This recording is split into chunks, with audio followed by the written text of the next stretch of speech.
If you want to save time and still get accurate results, then partner with 4 Pillars Research, proud sponsors of PI Perspectives.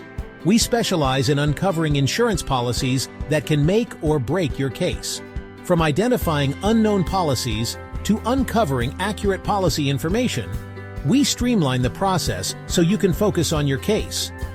Partner with 4 Pillars Research and unlock the full potential of your investigations. Visit researchfpr.com to learn more. Looking for an insurance agent that puts you first? Every PI business is different. That's why OREP Insurance can shop multiple markets to ensure you get the best coverage to meet your unique business needs. OREP's model is business by the golden rule, and for over 20 years, they've built their business by putting their clients first. So come enjoy a fast online application and same-day certificates of insurance at OREP.org. OREP has coverage for armed investigators, executive protection, and even has a separate policy for security firms. The application takes less than 5 minutes, so visit OREP.org today. OREP.org. We're proud to announce a partnership with investigatorconference.com. This free site tracks all the live events in the industry. Want to plan out your travel schedule to see what events are happening in the next few months? Are you hosting an event? Send them an email to add the date. Visit the site today. That's investigator-conference.com. Investigator-conference.com.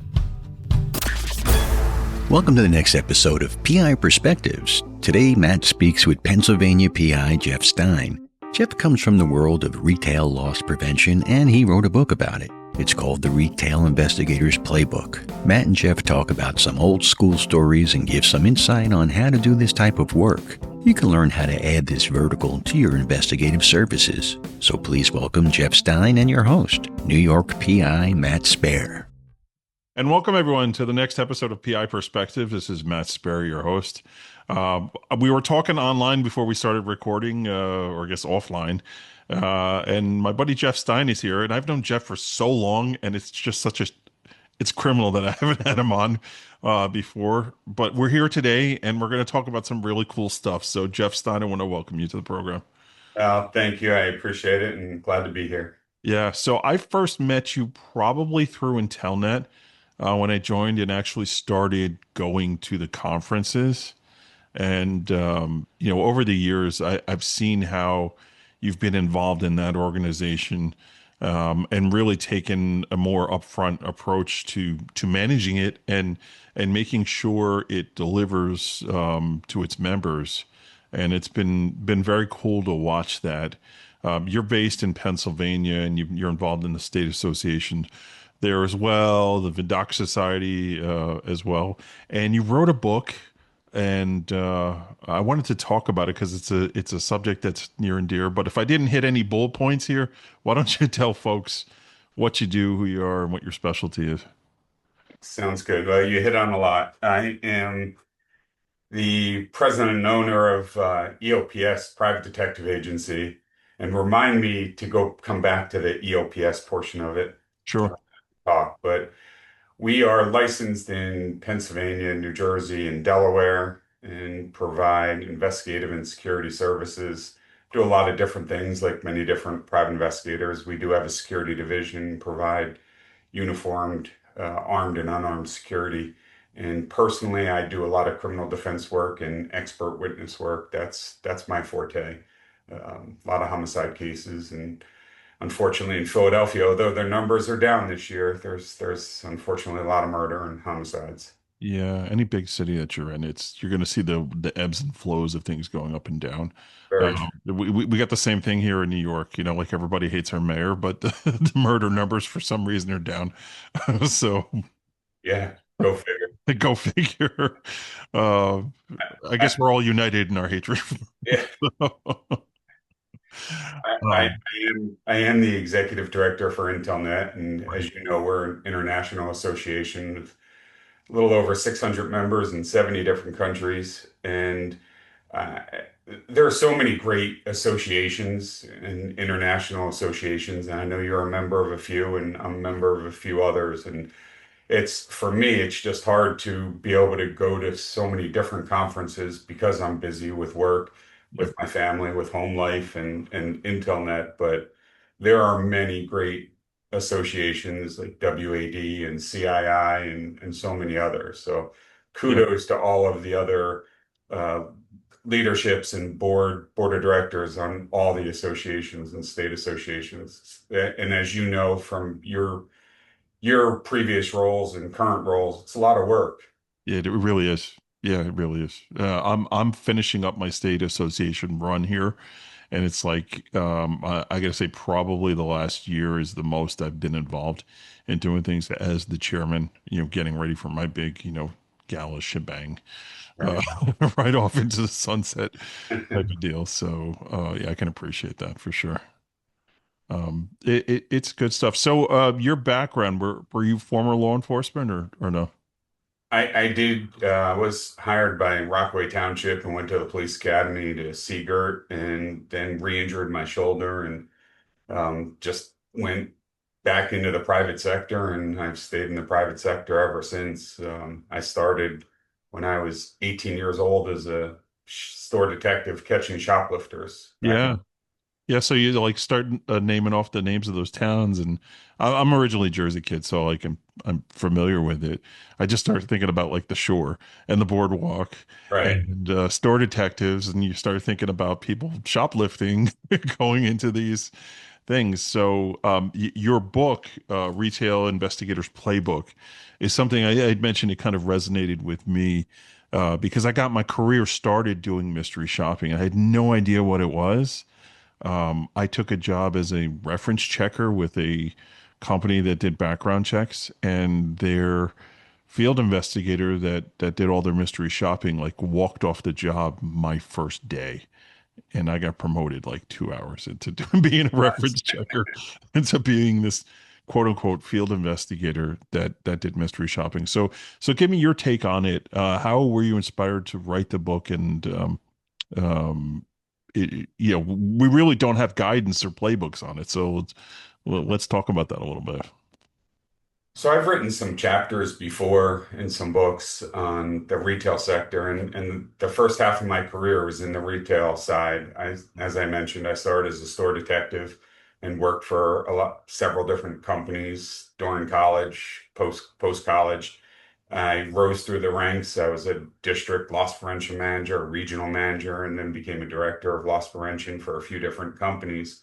Right. Always working on the side for a private investigator from the time I was 18 or 19 years old. Um, and in fact, that the first person you may know him, he's a member of New Jersey, but Jeff Oster. Mhm. Jeff Oster was my first boss in the private investigation field when I was a teenager Okay. and a young adult in college, and now he'll call me, and we'll still talk and stay in touch, which is great. But Right. I really believe that a lot of private investigators who start off in loss prevention in that field really have that investigative ability and analysis because there's so much to it that people don't realize when you're Yeah. doing, mystery shopping and investigations and employee theft is the biggest challenge. But, Sure. even when I first started as a store detective catching shoplifters, there was no cameras. Yeah. So we had to do everything from the floor, and that was undercover. I mean, and when you think about in retail, most bigger department stores are all geared towards women.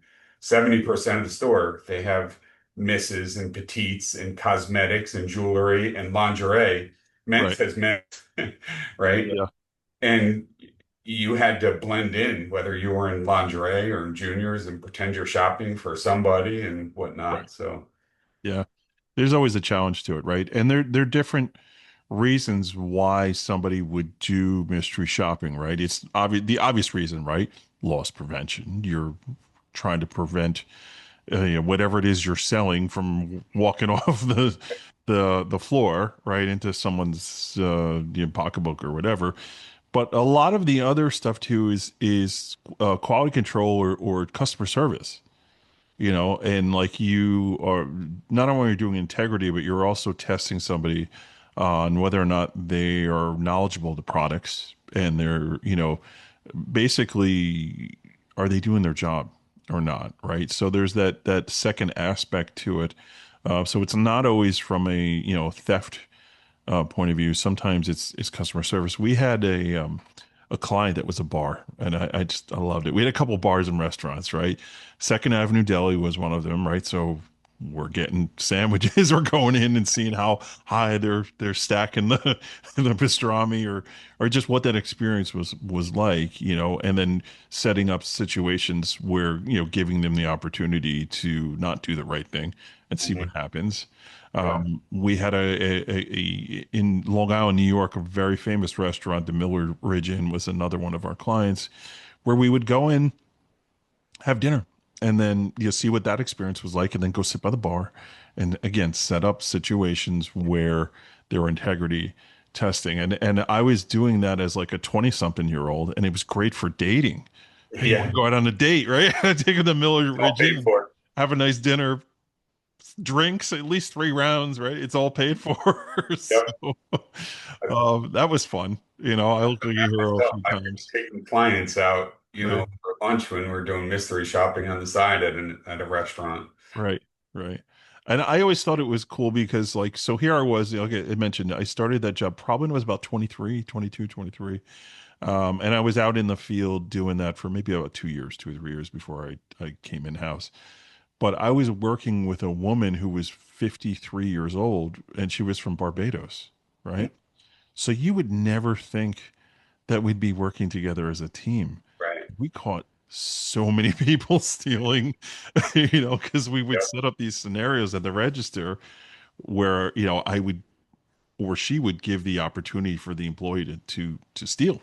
Hmm. And then the person left behind watching was the one witnessing what was going down, and they would never think like this young white kid was working with this 50-something-year-old lady from Barbados. And I felt so bad for her because we would drive from location to location. We were probably doing about 7 or 8 stops a day, and I was really into like Metallica. I would make her listen to because I'm driving. And then I got into Elvis, and we were listening to Elvis. And Oh, then that's God bless her soul, she was so like patient with that stuff and like really cool. We developed a really good friendship, which was very cool too. And that kind of friendship, when you're setting up those situations, understanding who you're working with, right? sure. Your partner, knowing that as those situations create themselves, like you know how to react because you have that rapport with Yep. each other. So that was my experience. So tell me a little bit about yours. So I was young. I was 18. I was a freshman in college, and I was hired Haynes department store. I don't know if you remember Haynes, division of the May Company. They eventually converted to Lord and Taylor's, but I loved that store. I thought it was just a really good store. And my boss was out, he had back surgery. So HR, human resources, hired me, and he would have never hired me at that time. I was 18. Just I had, which is the style now, but like from here down was kind of short, and my hair, and it just, we became really good friends. In fact, I wrote about him in the book. Mhm. But he said he would have never hired me. Right. Yeah. And he did. And we ended up having a really good relationship. I actually became the godfather to one of his children. Um, I had hired his older son who worked for me years later. Right. But we'd catch shoplifters, and I had a lot of interesting opportunities and stories. And being young, and like you said, you got to work well with your partners. And Kevin Smith was my partner that we worked a lot together, and we ended up becoming really close and went away to college together. But when you're working with somebody and you can just look at them and they know what you're thinking, just by your facial expression, your eye movement, your body language, makes things a lot better. And in the early part of my career as a store detective, I probably apprehended more people than a lot of police departments. And I'm not referring to obviously New York City or Philadelphia or any of the big departments, but some of your suburbs that There's Right. just nothing going on.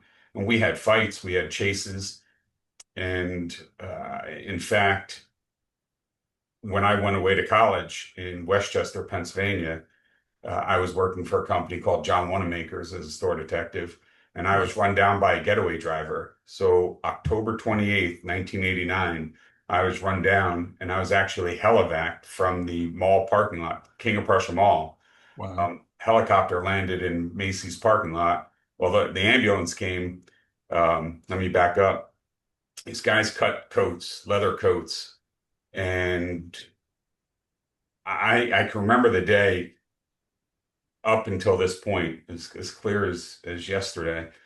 But anyway, these guys cut cables on leather jackets and they ran out, and my boss was chasing them, and I went to go help him. And as I was going, he was fighting with somebody in the parking lot. Their getaway driver went to go run me over. And if I didn't jump up like TJ Hooker to avoid Yeah. impact, I would have been killed, honestly. Jesus, Uh, that's crazy. it was drug dealers out of Philadelphia. They were actually stopped earlier that day by the Philadelphia Task Force, Drug Task Force, um, and they were let go because they had a small amount of marijuana or drugs, whatever, and they were working a bigger case. Right. So they went to King of Prussia to shoplift. They had a stolen Cadillac. Remember the big Cadillacs? Oh yeah, sure. And that's what they attempted to run me over with. And I jumped up at the last minute. This is all from police reports and Yeah, eyewitnesses, because I don't remember any of it.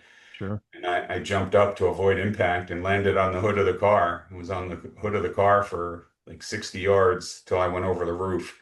When I came down, I guess my head hit the curb and I had fluids coming out of the ears.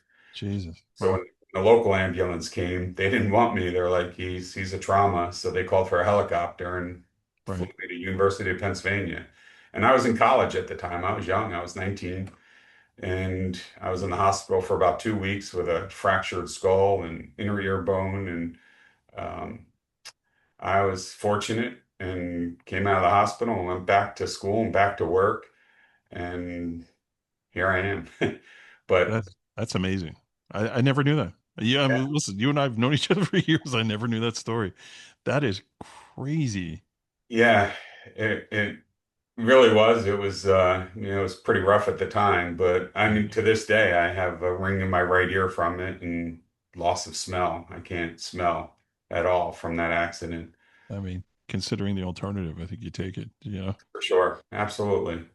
And with that being said, so the first part of my career was in loss prevention, and Mhm. I've done so much between shoplifters and then employees, mystery shops.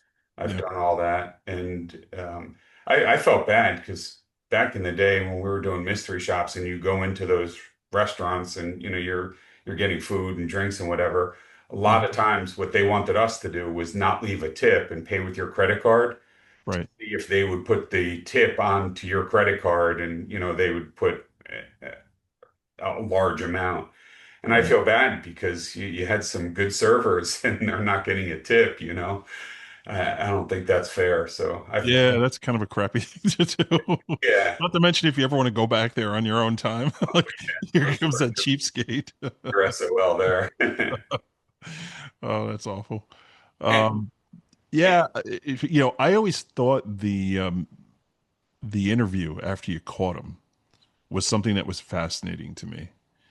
Because that was the other part of my job too, right? So we would have the team that would go out and create those situations. Now, once you've caught the person, management would bring the person in to, be spoken to, and they didn't want to do it themselves, essentially. Like they'd have us come in and just kind of get the confession, you know, right, and it's psychological, right? Like you really just playing that game with somebody like, hey, like in New York, it's like, you don't want to go to Rikers for this, man. Have you ever been to Rikers? Like, it's terrible. You don't know, like, you'll never be the same again. Like, it's silly. What you took, like, just tell me how much it is so they can know and claim it on insurance. Like, you play that kind of game with them. And sure, whatever, like, the standard rule was, whatever they actually cop to is really about 25% of what you actually lost. yep. That was something that always stuck with me. Oh, I only did this. I only took that. It's like, okay, times four. There we go. That's true. And I've had numerous interview and interrogation classes. Wicklander and Zalowski is one of the Yes. big ones for Yep. me. Big one. Yep. Reed is great too, Mhm. but Wicklander. And I, you reminded me of a story, if you don't mind. Yeah, go ahead. Yeah, sure. When I first got hired as a store detective, you work with somebody for a while. You're not allowed to go and apprehend somebody by yourself. And one night I was going to be working alone. I was the only one working. And I told my boss, Joe, I'm like, Joe, I'm ready. I need you to give me the green light because if I see somebody shoplift, I'm not going to just let it go. So he gave me the green light. I'm working by myself. And I observed this woman, and she looked like she was either heavy or pregnant, but she was making these faces like she had to go to the bathroom. Right. And honestly, I kid you not, it was quiet. There was nothing going on. And so I started watching her to see how long it would take her to find the women's room. And I'm watching her, and she goes into cosmetics and she's spraying some perfume on herself, takes the perfume bottle, puts it under her arm, and walks right out the mall doors. Oh, wow. Like, Jesus, did I just see this? Like, so I follow her out and I wait till she touches that perfume, and she then takes it and puts it in her purse, makes no attempt to come back into the store. So I grab her. I Right. bring her back, and we get into the office, and she stands up and she unbuttons her pants. I'm like, whoa, what are you doing? Yeah. She was pregnant, and her jeans were really tight, and that's why she was making those faces. But she stole, Yeah. and she's denying it. And so I called my partner Kevin. I'm like, I step outside. I'm like, Kevin, I just got this. She's not admitting. Yeah, I'm nervous. I'm scared. I'm 18. Right. I Right. said, calm down. I'll be in 20 minutes. So I walked back in and I said to her, so is this your first time? And she said, no. And it was like a load was just lifted off my shoulders because Right. that was an admission. Right. And then I go through her stuff, and she had all these hotel keys. She was a prostitute, Oh, and wow. she shoplifted, called the cops. They came and took her. And long story short, a couple days later, I go into the office. I go to work, and Kevin's writing a report, and I'm looking over her shoulder. She called in a death threat on me. So my very first shoplifter that I caught by myself then called in a death threat saying she was going to kill me and whatnot. Wow. It's crazy. It's the Wild West. You But know, that I was was, the first. That was my first like interview by myself. And what you're saying is, it's not easy. It really takes yeah, time to build that yeah. ability and skill set, and it's a talent. It really is. And you know what? It's building blocks too. Like I always Absolutely. tell people hey, how'd you get into investigation? So like I didn't have that law enforcement background. Like that job, mystery shopping, that was my first job out of college, Yeah. and that's how I learned how to do things. I just didn't go the law enforcement route. It wasn't an opportunity for me at the time when I graduated school. For whatever reasons there were for hiring processes and whatnot, it Yep.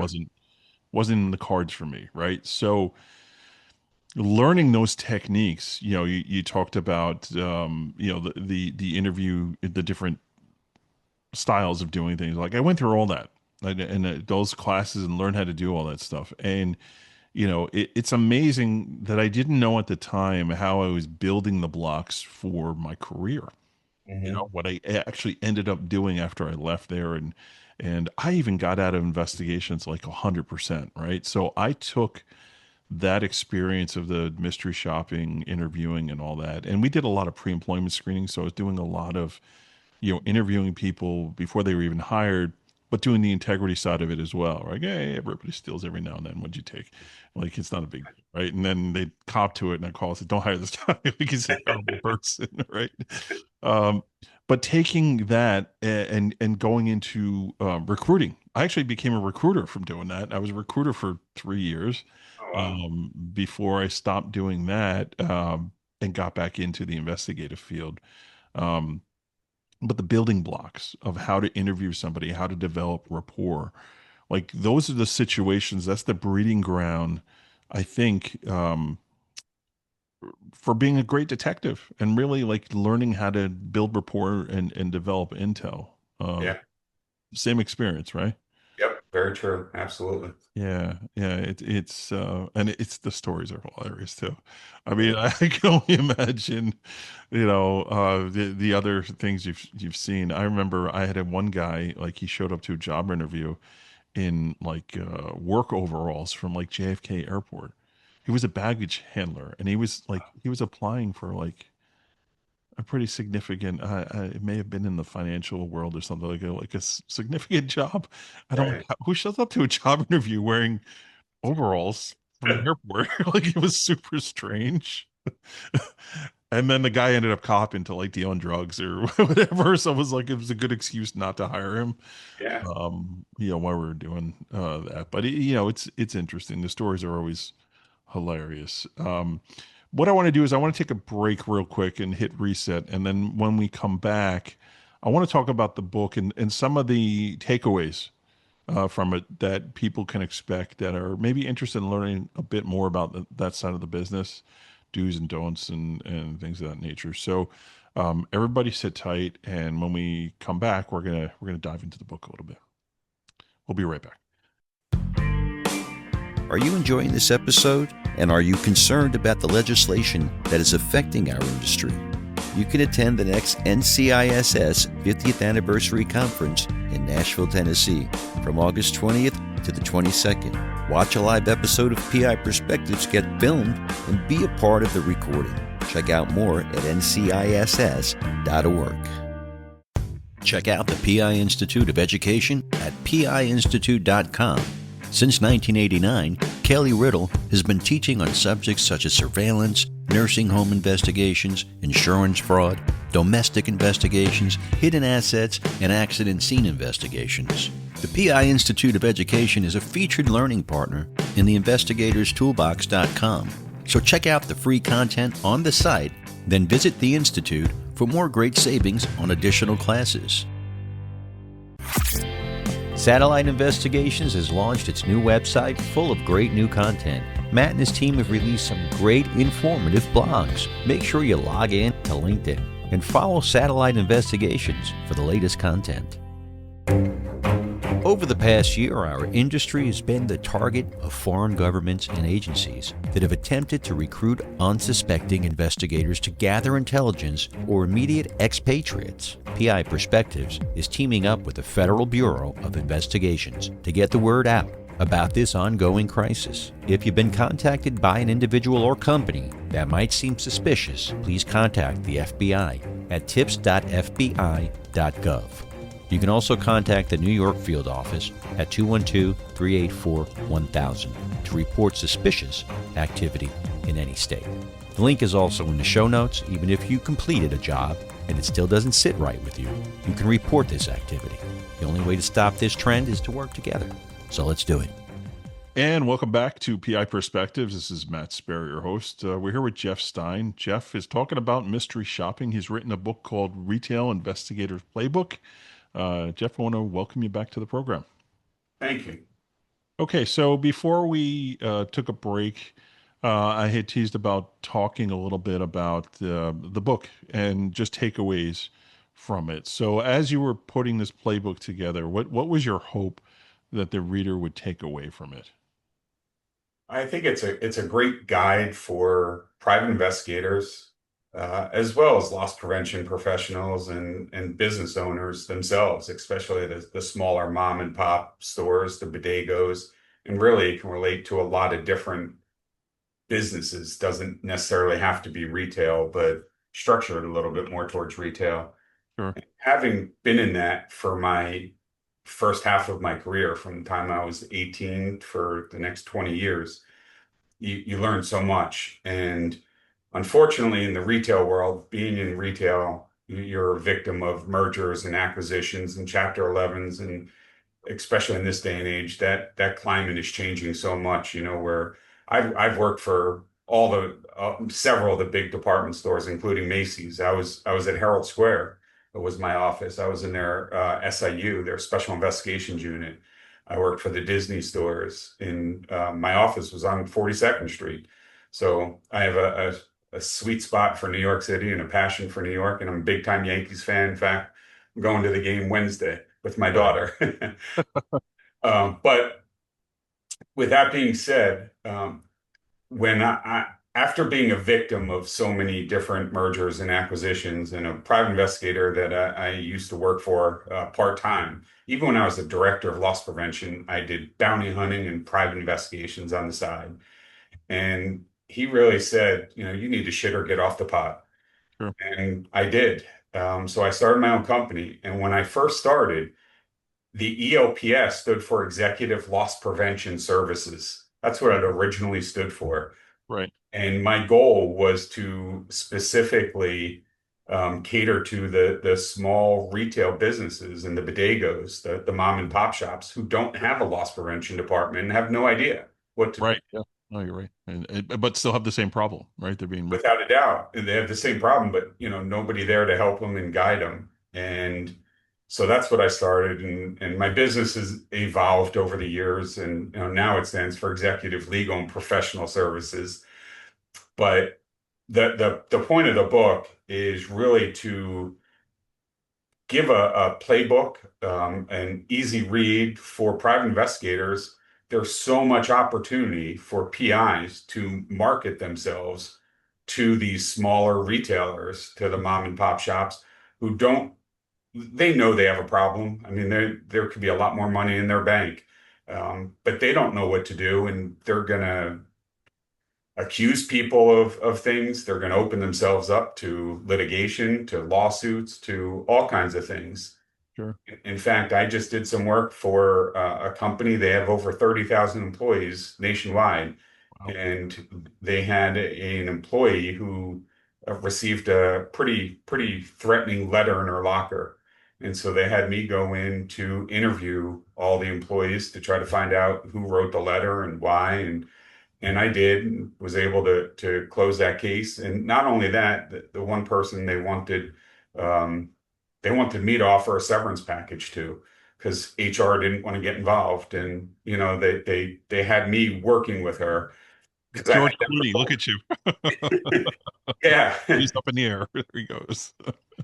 But there's so many things that private investigators don't realize that they can market to these businesses, and Great. from use and that's what this playbook is about. And there's a lot of different chapters, but it includes background checks, as you mentioned. That was kind of the part of the start of your early career, but doing background checks for them, doing the integrity interviews, doing mystery shops, Yeah. guiding them and coaching them on burglary, what to do when there's a robbery, Yeah. and somebody comes in with a gun. What do you do? Do they have policies and procedures? Can we write the policies and procedures for them? Because they don't have that. And as you know, a lot of states are you're responsible, trying to say this in layman's terms, but if there's an incident, something that happens in a store and they don't make changes, they can be held liable for it. And 100%. Yeah. and those changes can be very simple, between lighting and doors and locks and their windows, and a sight of view from the window to the cash register, Yeah. and policies and procedures. I mean, I've done a lot of expert witness work because of my background in Right. retail, on shoplifting incidents, premises security liability. Uh, Right. Again, there's a lot of different things that we can do, and including the employee terminations, especially in a hostile environment. Yeah. Just being there to be able to de-escalate situations. Yeah. I mean, there's definitely a vertical for that, for sure. Um, and things have changed over the years. I know a couple of years ago, you and I were at an event in New Jersey, and I had mentioned something about retail, and you're like, "Oh, you aware that New York just passed this new law requiring retailers to have a handbook and to have a panic button and to have all this and that." I'm like, "Okay, where's that? I need to know about that." And you shared that information with me, and I have a company that I work with, we partner up with, that does AI security cameras, right? So like their whole thing is, they're offering a solution to reduce the labor costs of that actual physical guard. But that was another vertical that we didn't consider or know about. That whereas we're talking to these retailers, oh, by the way, are you compliant with this law that just went into effect? And like they're like, what are you talking about? What law? It's like, okay, let me tell you what the law is, and let me now show you how we can fix it for you from a consulting point of view. Got to do this, you got to do that. Put the button in over here. Do you have enough cameras? You have all that stuff. So it creates another potential way that you can provide a service to a client, right? So it's amazing how that as technology is changing, as the laws are changing, the rights of the worker are changing, how you can lasso onto that and kind of eat off it as well as these changes are need to be done, right? Yeah. And that was amazing. I think what New York did was great. Yep. There's more states should follow. Yeah. It's to Yeah. protect the employee. I mean, it's about protecting the employee in a lot of ways. Yeah. It makes Yeah. business sense. Yeah. So now the latest in New York is the wages of the security guards. I don't know if you heard about that one. I did not fill that. Yeah, yeah. So Mario Doyle, who's a former president of Aldenese, he owns a security company in New York, and he had brought attention in New York City.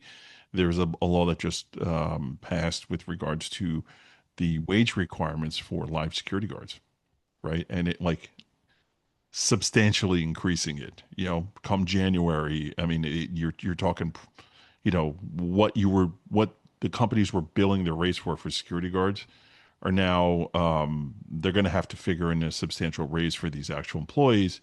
The problem is that these companies have contracts and they're kind of contracted into a particular price where now their margins are like non-existent. They're gone, and it's a problem that as is trying to deal with how do we fight this, right? So they've got like a lobbyist, they've got a whole team now that are trying to get like an injunction to stop this thing, Mm. so they can kind of figure out what they're going to do here. It's a mess, but yeah, New York is on the forefront of doing many different things. It's crazy. Wow.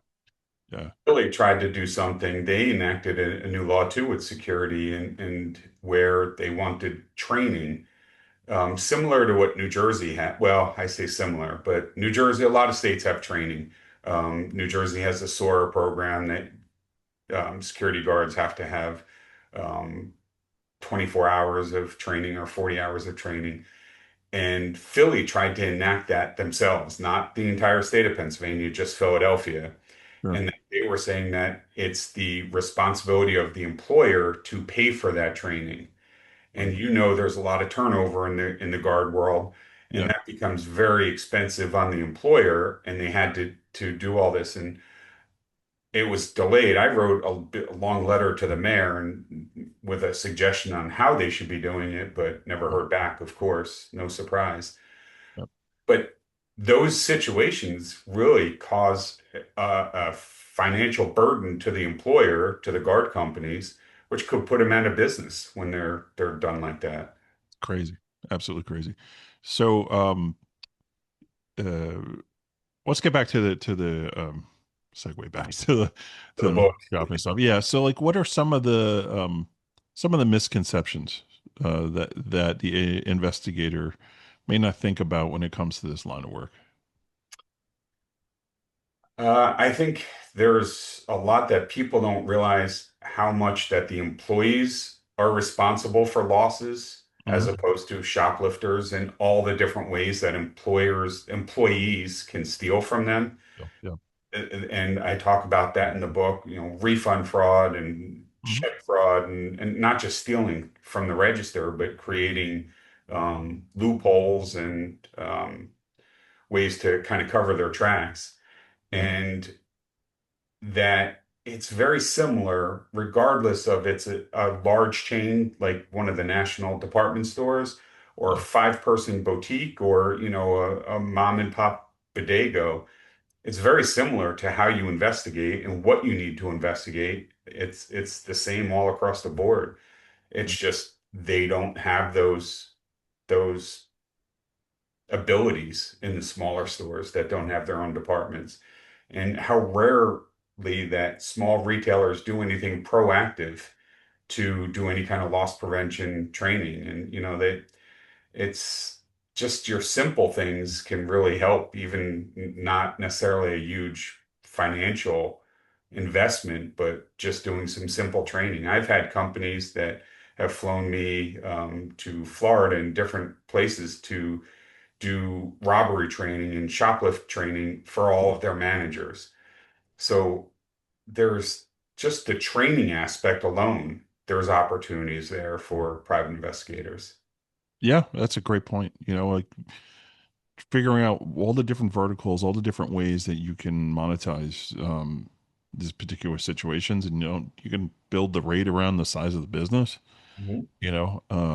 How much time you're actually spending. You can do follow-ups, right? Let's do the initial training, and then do a 3 month or a 6 month reanalysis. Okay, how's it working? And have they implemented the policies? Like there's a way to build a long-term relationship by just following essentially a game plan, I guess, the strategy to doing all that stuff. It's definitely there. 100%. And you can surely create audits. So you can go in and do a store visit audit or a compliance audit. And again, that becomes a quarterly visit. And Right. then you're their go-to person, just like for any of us who have clients, especially the attorneys. We want to do multiple things for them, Yeah. right? I want that repeat business for sure. Absolutely. And so there's, like you mentioned, so many different verticals that you can do on the businesses and retailers and gas stations. Yeah. Yeah, absolutely. That's another if you get in with Bolo, you're you're made. They pretty much own every gas station on the East Coast, it looks like these days. We Um, we we do some work for one of the a large regional gas company, yeah. and most gas stations are franchises, Yeah. and just like a lot of restaurants are franchises, and that opens up for more things that you can do. And for the Yeah. gas stations, for example, they're contractually they're obligated to be open and closed at certain times, right? So 6 in the morning till midnight. And what happens is they close at 10 o'clock because they don't have coverage or whatever. They may not show up till 7, Yeah. but the franchisee says, no, you need to be open from 6 to midnight. So we do surveillances in the morning and in the evenings to see when they're coming and going, when they're turning the pumps on. And in many states, you have to have somebody manning that station. They don't have to necessarily pump the gas, but they have to be manning it to have the pumps active. Right. And what a lot of them will do is they'll leave the pumps on. They go home, they go to sleep for the night, and the pumps are on. Nobody's there. So, that opens them up to federal laws. And Yeah. Where's that place again? so Oh, again, there's so many different opportunities. And when you think about retailers and retail in general, don't just lock into that clothing store, yeah. that expand that to even the gas stations. And they may sell, most gas stations nowadays have their own little convenience store and Yeah. They have to. right, restaurants. And even the restaurants have a lot of little curios and things, little store to buy stuff like Right. a Hard Rock Cafe, for example. You can go Yeah. and buy shirts and jewelry and all kinds of stuff there. One of the biggest accounts that we had when I was doing this stuff was a auto parts store. Mhm. And Yeah. man, the stuff that would fly out the back door over there, like it was amazing. Like, and I'm talking about like a small theft turned into major crimes, Yeah. where you just kind of stumbled into it. One of the other things the company I work with would do is they would have employees, right? So they would have people working at that particular location that were undercovers, right? So that's another vertical there, right? Having Yep. a UC situation where they would just observe and report back. Oh, they're dealing drugs, they're stealing, stuff out the back door, like that kind of stuff. So that was another thing that we did over there that was pretty cool. Um, we're starting to bump against time here, but I wanted to ask about AI and technology and how that has changed the mystery shopping vertical. What have you seen, in all the time that you've done this, how it's either changed for the good or for the worse? It's changed a lot. And as I mentioned earlier, when I first started, there weren't even camera systems. And, Right. we had to do all floor walking and, be totally undercover. And then Mhm. cameras came in, then you had a big camera room, and then you had, two people working in the camera room and joysticks. And then pan tilt zoom cameras came, and it just continues to advance. And then Sensormatic came in with the alarms that, go off at the doors. And obviously, there's all different ways to counter those. But now with AI and the camera systems, they can go right to somebody. They automatically, you program them, go to that person when there's somebody who walks in. And Yep. then you can deploy that technology if they're carrying a bag of a certain size. And you can even put in geofencing if you have a high value item in the store, that if that moves, all of a sudden your cameras are send off a trigger and an alarm. So AI makes it a lot better. Good. It's a lot more sophisticated. It's just it's expensive to Yeah. to roll out the initial Yeah. investment. Yep. But then you see the reduction in labor. Hmm. So you're saving on that end too, and then you're saving probably on insurance premiums because you're having a more secure area. I mean, it's you can spin it, I guess, twist it, whatever way you need to. Yeah, I am not a fan of like self-checkout, for example. And even in the banks nowadays, there's a lot of banks that got rid of their tellers and they have the big automated computer ATM. And Yep. you'd say, you want your money to come back this way and that, all Yep. 20s or whatever. And I remember talking to a branch manager, and I said, I'm really disappointed. I don't like to go to these other branches because they don't have people. I Yeah. want to deal with somebody. I don't like the self-checkout lanes. Yep. There's always a hiccup, and now you got to push the button. And she said, when they first started doing this at the banks and getting rid of the tellers, it was for two reasons. One, to save money on the human aspect of it, but two, there's no theft, Yeah. right? So you have a person there and they're tempted to steal a $10 bill or a $100 bill. The computer doesn't do that. It spits out your exact change. So there's those Just steals pros. your soul. That's it. Yeah, absolutely. Hal comes in and says, "I don't think so, Dave." Right. What are Yeah. you doing, Dave? Don't turn me off. Hmm. Oh, it's crazy, man. It's crazy what what's coming there. I think the beginning of that started when you started going to the fast food chains and the change would automatically come out, Right. right? Like if it's a machine's giving a change and the employee can't even be counted on to hand out the right change to somebody. I was like, okay, this is the beginning of the end for the everyday worker in retail. Hmm. You can see stuff Yeah. like that happening. But I'm with you, man. Like I like having somebody to talk to, especially when it comes to banking. Hmm. Like because sometimes there are complex issues that need an explanation. Hey, I'm trying to do this or I need help with this, and it's like I don't want to go to the prompt and, it's like you hitting zero and yelling customer service at somebody. Uh, Yeah. I'm with you on that, man. It's crazy. Yep. For So, sure. all right. I think we're going to wind down here. This has been great. Just a good conversation for folks out there that are in this a vertical of being an investigator, understanding like this is an avenue maybe you can tap into that you haven't tapped into. It doesn't always have to be lawyers and law firms. There is a hefty retail vertical if you attack it the right way, right? I guess that's the takeaway. No, for sure. That's 100%. There's opportunities, Yeah, and that's just another niche that several investigators don't think about. right, But everywhere you go, no matter where you are, there's a store, whether it's a hardware store, a gas station, even a right. restaurant. There's something. Uh, Yeah, Regardless of the size of the city, there's a retail, yep, and help them out. yep. Offer to write up a policy or procedure. No, it's great. It's a great idea. So we're going to put a link to the book in the show notes. It's called Retail Investigators Playbook.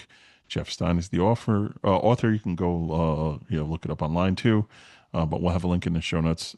Jeff, thank you so much for coming on and helping me relive my youth. I'm not quite the 20-year-old I was, 20-something-year-old doing this, but it's always good to look back and have a chuckle of some of the experiences. So thank you for making yourself available, coming on and chatting. And thank you, everyone, for checking this out. We'll catch you guys on the next episode.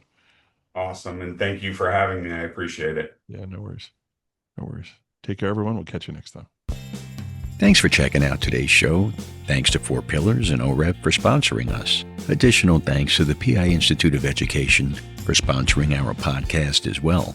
Also, don't forget about investigatorstoolbox.com, where you can type in Perspectives 50 to save $50 when you join. Please also follow Matt and Satellite Investigations on LinkedIn, and if you have a question or a comment about the show, email Matt at matthews@satellitepi.com. We'd like your feedback to bring you the best shows possible. And you can also follow Matt on LinkedIn, Instagram, and Facebook. Until next time, keep tuning in and stay safe out there.